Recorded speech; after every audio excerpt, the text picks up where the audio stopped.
Don't you want devoted followers who leave their families for you, give their money to you, give their bodies to you, give up their lives for you, consider you God, and will kill for you? Don't you want to become a cult leader? Hello and welcome to Serial Killing, a podcast, where we also veer off of the serial killer path to delve into topics within our beloved true crime community. Now, as you guys know, I am fighting a cold, not the corona, and my voice is a little bad, so I do apologize, but I didn't want to put off recording this for you guys anymore. So, speaking of this podcast, now folks, this one is tough. I'm not gonna lie. The leader of this cult was horrific and abusive and torturous. He was super bad. I'm throwing this disclaimer at the beginning for that sake, but I will try to give a little warning as the really intense stuff comes up. If you think you might be squeamish, this one might not be for you, and you will not hurt my feelings at all. This week's podcast will be on a cult called the Ant Hill Kids. This cult was founded by Roch Theriault. So let's start with him. Roch Theriault was born on May 16th, 1947 in Dorchester, New Brunswick, Canada. His parents were Hyacinthe Theriault and Pierre Tremblay. Both were very devoutly religious. He was the second of 7 children, born into a family that belonged to a fundamentalist, often labeled fascist and anti-Semitic, Catholic offshoot called the Pilgrims of St Michael, also known as the White Berets. And they were nicknamed this because they wore these very distinctive, white berets during meetings and while they were traveling door to door handing out their literature. The Pilgrims of St Michael was actually founded in 1939 to, quote, promote the development of a better world, a more Christian society, through the diffusion and the implementation of the teachings of the Roman Catholic Church in every sector of society, especially the economic field, unquote. They have a publication called the Michael Journal, and they release 5 issues of this a year in English, French, Polish, and Spanish. And it is, quote, a journal of Catholic patriots for the social credit monetary reform through the education of the population and not through political parties, unquote. They visit families so that they can get their publication known, and the organization is volunteer run and is financed through donations from benefactors. Now, there is a story out there that says his family told stories of how he played with wild bears when he was quite little. Whether that's true or not, when he was 7 years old, the family moved to Thetford Mines, which is in the south, kind of central part of Quebec. Okay, so this area was founded after a large asbestos deposit was discovered, and it became one of the largest asbestos-producing regions. As many of you know, asbestos is a mineral that, when used in fabrics and insulating materials, can become a problem. The problem with asbestos is that it breaks down into microscopic thin fibers, which, if inhaled, can get lodged into lung tissue and go on to cause very serious diseases like lung cancer, mesothelioma, and so on. Everyone's heard the commercials. So there's that. His father was a laborer, but the family was considered at least middle class. His mother was, of course, a housewife, And they didn't really struggle, and the local community considered the parents upstanding and pretty normal, all things considered. All of the children were well cared for. There were no reports of abuse or neglect whatsoever. The local school system only went up to the 7th grade, so all of the children received no further education. Now, a lot of sources love to say, well, he dropped out of school, after the 7th grade. He didn't drop out. There were no more grades. But Roch was described as highly intelligent, outgoing, and he really enjoyed learning. But outside of that, there's really nothing bad to report. But to later hear him tell it, of course, his parents, particularly his father, abused him. His father denied it, saying Roch was never beaten, and all the other stories from other people corroborate that. So when his father wasn't at work, he would make the children go with him, door to door, to distribute their group's literature, and Roch reportedly hated that. And as the years went on, he began hating Catholicism specifically, but also all organized religion. As he got older, he complained about it and found out pretty quickly that he garnered the attention he liked when he did complain. He got sympathy, and so his complaining became a habit. He would then tell people that his father abused him and so on, which we know isn't true. He also told people that he and his siblings were the result of an incestual relationship between his parents, but that's not been proven true either. But that wasn't the point. He craved attention and found that he got even more of it by putting on a show. And as he went into his teens, he realized that he found the idea of spirituality actually quite attractive. So he began researching and teaching himself about the Old Testament in the Bible. He became rather obsessed with the idea of the apocalypse. He thought the war between good and evil was upon the earth, and the end of the world was near. And that's pretty much his childhood. There's not a lot of detailed information, but we get the sense that he loved to play the victim. According to PsychCentral.com, it's pretty common for narcissistic people to play the victim, to manipulate the narrative. Narcissists can't deal with reality because it often contradicts with what they want to be the truth, forcing them to face negative emotions.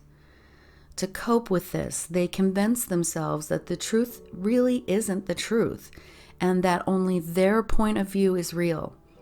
And they generally really see it that way. If you tell yourself a lie long enough, you start to believe it.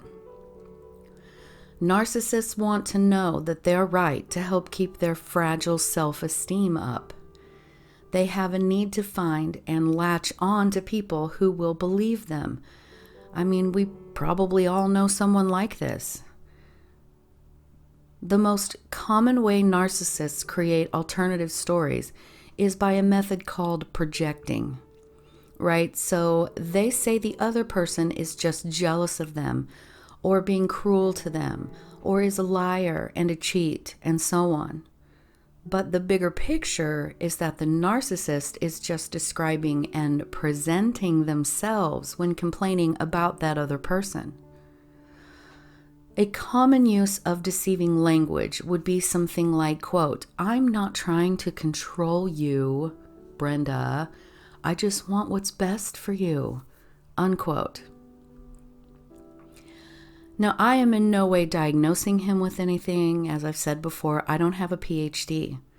But this would appear to be a pretty accurate description of his attitude and behavior.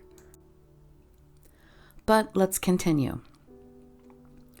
So in November of 1967, 20-year-old Roch married 17-year-old Francine Grenier, who was from a neighboring town. She was described as quiet and shy and unassuming. They then moved to Montreal, and by all accounts, they were happy. They went on to have 2 sons, Roch Jr. and Francois. Roch converted from Catholicism to the Seventh-day Adventist Church. Right, so what's the difference? The Seventh-day Adventists believe that starting October 22nd, 1844, Jesus began the last phase of his atoning ministry in the sanctuary in heaven. They celebrate the Sabbath on Saturdays. They believe that death is just an unconscious state, that they are just kind of asleep. Many become vegetarian or vegans, stating the Bible teaches that God gave nuts, grains, and herbs as nourishment. They forbid alcohol and tobacco. They also do not believe that hell is just infinite torture. So, sounds okay. But for all the dietary changes and healthy living, by the early 1970s, Roch was plagued with severe stomach ulcers, which he actually had to have surgery for, and reportedly developed complications from that surgery. The constant, uncomfortable, and painful stomach issues would, of course, make the best of us rather disagreeable. But he did begin a new obsession with medicine and herbs and learned quite a bit about human anatomy. He was very much into holistic healing. So after a while, he, his wife, and his 2 sons moved back to Thetford Mines, and Roch showed some talent for woodworking. He immersed himself in the local politics and even joined the French version of the Shriners, though he used that platform to show his disdain for Catholicism. And then, even though it went against the beliefs of the Seventh-day Adventist Church, he began drinking heavily, mostly just self-medicating due to his constant stomach pain. His 2 sons would later go on to say that it was around this time that their father really began to change. He also began trying to kind of take over the leadership roles within his local Adventist group and was then barred from them. He also started showing a new and intense interest in sex, much to the disappointment of his wife and family.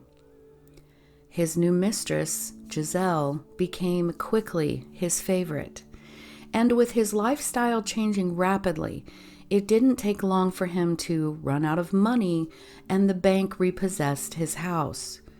It was at this point that his wife, Francine, threw her arms up, "I'm done," took the boys, and left him. Even though his relationship with Giselle became quite strong, he put up a show that he was sleeping in the bed of his truck so that he would satisfy his own, quote, rules about sleeping with a woman that he was not married to. He, again, a very charismatic man, preached to people around him about the strict codes of masculine authority among his other beliefs, and he began to amass a bit of a following.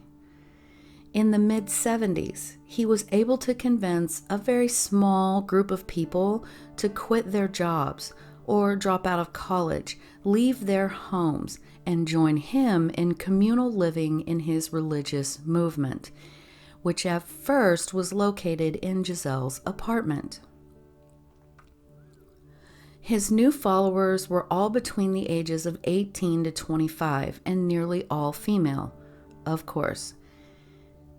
Now, they were all perfectly fine with abandoning their lives because, after all, Roch had convinced them that Jesus' return and the end of the world was imminent, and there was no need to waste time with things like an education and so on. And the girls ate that up, and they also loved the attention that he gave them. So while hiking around Lake Rousseau, he said he climbed up and walked out onto a rocky cliff and then had this spiritual experience, describing it as seeing the entire sky light up completely white. The voice of God told him that the very rock cliff he was standing on was a holy place. He felt that God had also anointed him as the man who would save the world from the apocalypse. Roch, who kept up with the Jonestown Massacre news at that time, by the way, had already grown this long black beard and was described as, pretty handsome and having these piercing blue eyes. He and Giselle got married in 1978. Some say she was the one that proposed in an attempt to keep him from sleeping with the other girls. He announced that he was now also a prophet. He preached to his followers that they should all live together and that everyone would be equal. He began insisting that they all wear a uniform, an ankle-length pullover tunic, green for the women and beige for the men, with Roch wearing a dark brown robe of similar cut. He encouraged the men and women to marry each other. He proclaimed the earth to be corrupt. He told his followers that their families were also corrupt and that they shouldn't have anything to do with them anymore.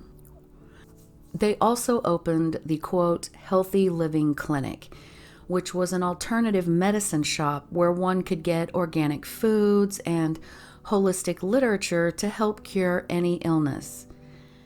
Now, while the clinic was open, a man who was following Roch's teachings, his wife had cancer, and she was being treated pretty successfully at a nearby hospital. But Roch convinced this man to let him come to the hospital to see his wife. He then got into an argument with the doctors about all the chemicals that they were pumping into her poor little body and was able to convince the couple to come to the clinic. His course of treatment? Organic food and grape juice. She died at the clinic, and Roch's response was, quote, when God wants people, he takes them. It was her time, unquote. So, after a bit, Giselle found out that she was pregnant and reportedly told Roch that he needed to disband his commune. His response to that was that he punched her in the mouth and demanded she not leave their bedroom for 2 days. Then he predicted the upcoming apocalypse to be, quote, a shower of boulder-like hailstones, unquote, in February of 1979.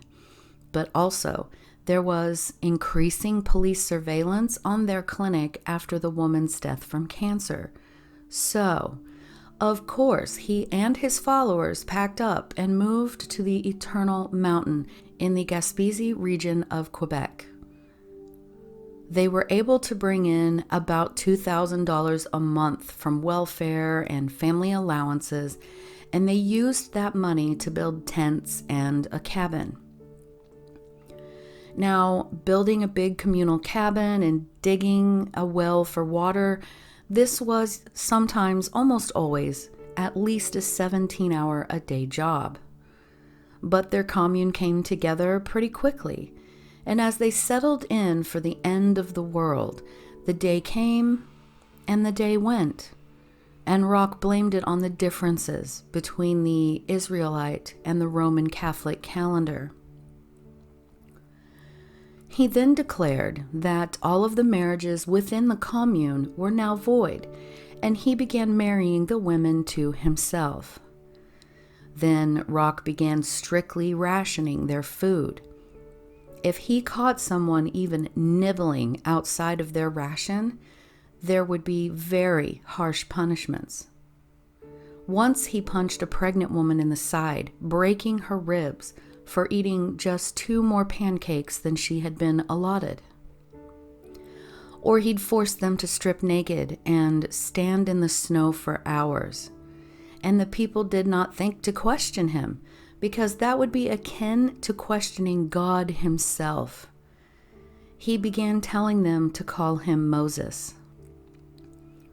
One of his followers had mentioned leaving, so Roch told another male follower to, quote, cut off her toes with an axe as punishment, unquote. When the man hesitated, Roch screamed obscenities at him and yelling that he had to learn how to teach his woman a lesson. So the man went so far as to cut off her little pinky toe. However, the media portrayed Roch as a gentle mountain man who was just fighting the prejudiced industrial society. He felt he had the knowledge and spiritual authority to perform medical procedures on his followers. One such procedure, disclaimer, this is harsh. One of his procedures was on a 2-year-old little boy. The boy was having trouble urinating and was in pain. So Roch took a pair of scissors and cut the toddler's penis. Of course, the child screamed in agony, so Roch ordered a male cult member to beat the child severely. Finally, the men gave up, and the rest of the commune did try to save that little boy's life, but he unfortunately died from his injury. The group cremated the body to hide the evidence, though later, after a police raid, the body was found. But his, quote, surgical prowess didn't stop there. He continued to remove toes, fingers, teeth, all while using his own tools such as pliers, knives, even blowtorches. Yes, my friends, blowtorches. Even though some of his followers kind of started deciding they might want to leave, they were so physically exhausted and mentally tore down that they just became complacent. Now, Roch was also sleeping with all of his wives, and they were all getting pregnant with his children. Also, his own 2 sons from his first wife came to live with him on this commune. They were later interviewed by QMI agency, and they stated they, quote, lived in horror. It was 1980 when they arrived. Nearly immediately, the 2 suffered by the hands of their drunken, physically, and sexually abusive father. Quote, I was so scared of him when I was small, said Francois. He would say my name and I would tremble like a leaf, unquote. The boys figured out pretty quick that if their father got drunk, he would pay them a visit. The other children, as well as his other children, the women, were not immune either. He left one son outside to freeze to death. And here's another disclaimer, okay? He also forced the children to watch and participate in sexual abuse with himself and the other adults in the cult. He nailed children to trees as punishment and would beat any child for crying. He even held babies over a fire because he got off on hearing the mothers scream and beg for their children's lives. His own biological children were held in higher regard compared to the others, but they weren't treated much better. And Roch decreed that he was the only one who could show any level of warmth or affection toward any of the children. The children were also denied any form of education other than his own brand of religion. He told the children that God lived underground, and that the evidence of this he showed them was that flowers grew from beneath the ground.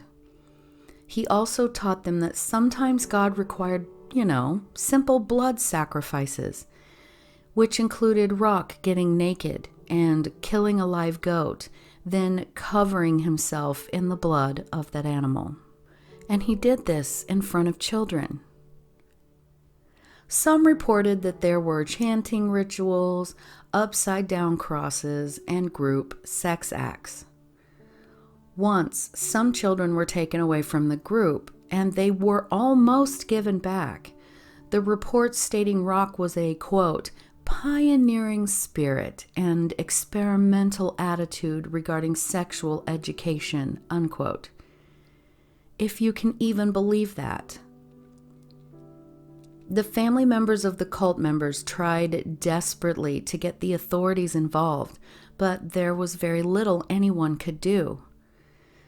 They did manage to get Roch to come in for some psychological testing, because this was after Jim Jones, so people's nerves were kind of frayed about communes and whatnot.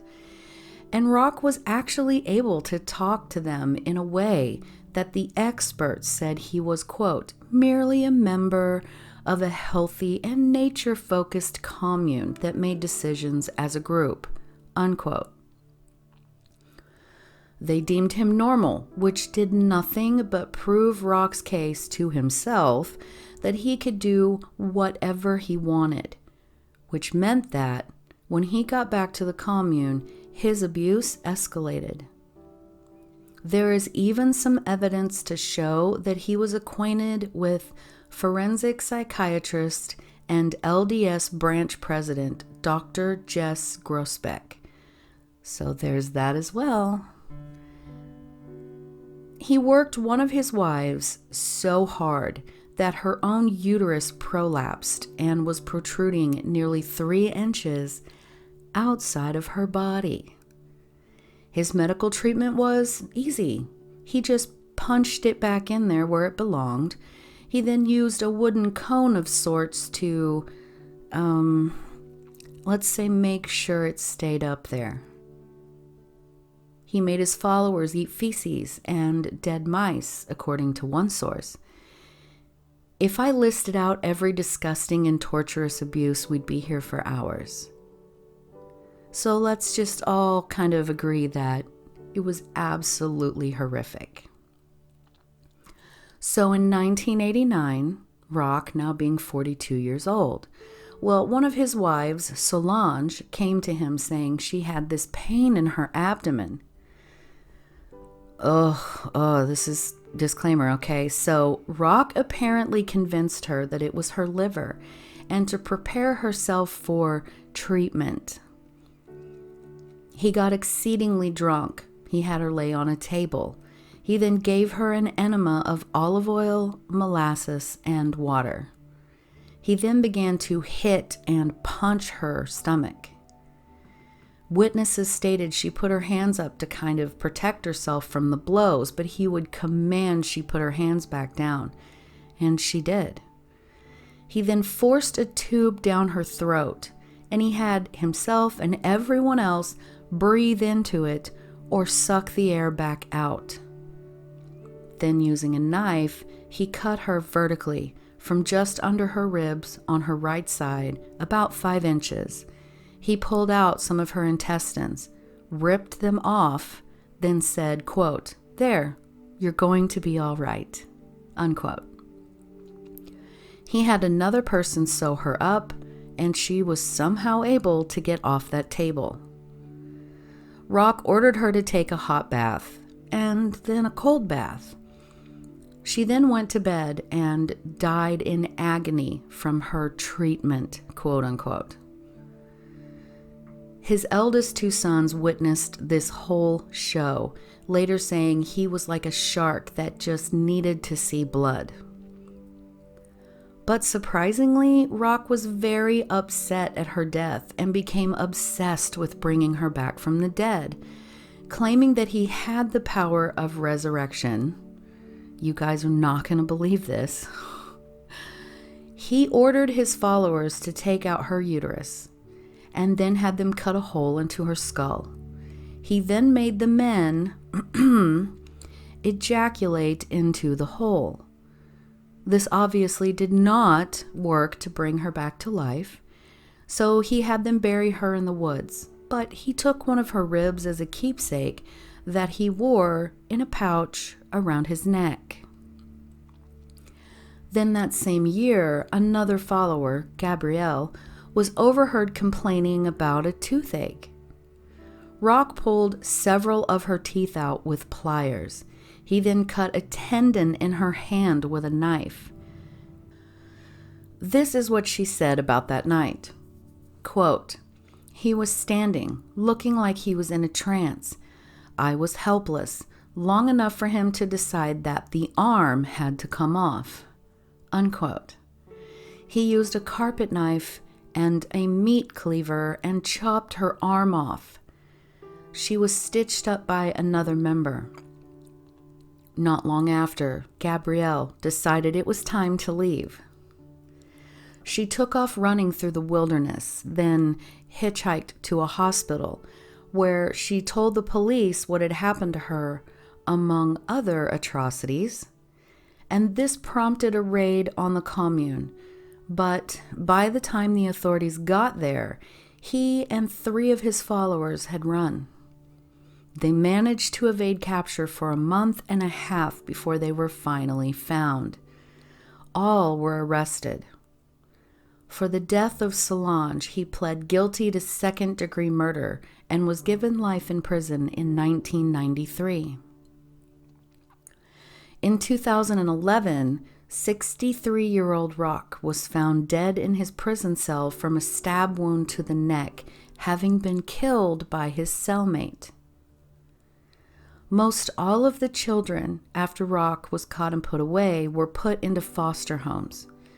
He did have 3 other girls that still worshipped him even after he was put in prison, and for whatever reason, he was allowed conjugal visits with them. So he fathered 3 more children while he was in jail. So, Roch was the leader of a cult for roughly 15 years. He wasn't a tyrant at first. That's not how you gain followers. He got followers by preaching about things that people wanted to hear. God, alternatives to mainstream medicine, a cleaner, healthier lifestyle. These are all perfectly fine things. But he hooked them with the prophecies about the end of the world. And once he got them separated from their friends and families, things got much, much worse, and really quickly. Again, Roch was, as most cult leaders are, pathologically narcissistic. According to Psychology Today, they have an overabundant belief that they are special, that they and they alone have the answers to all problems, and they want to be worshipped. They demand complete loyalty from their followers. They devalue their followers. They are intolerant of criticism, and they will not tolerate being questioned or challenged. And while I'm not going to say that Roch was a clinical psychopath, he does tick the boxes, many of the boxes anyway, such as being grandiose, preoccupied with fantasies of unlimited success and power, demands blind obedience, requires excessive admiration. He has a sense of entitlement. He exploits others. He is arrogant and glib. You see what I'm saying. I do not believe that any of his childhood experiences were anything abusive whatsoever. I don't think the environment he grew up in, other than perhaps the extreme religion, influenced his future behavior at all. He was just a narcissistic and maybe most likely a psychopath, yet evil man. Sorry again for the state of my voice, but thank you so much for listening.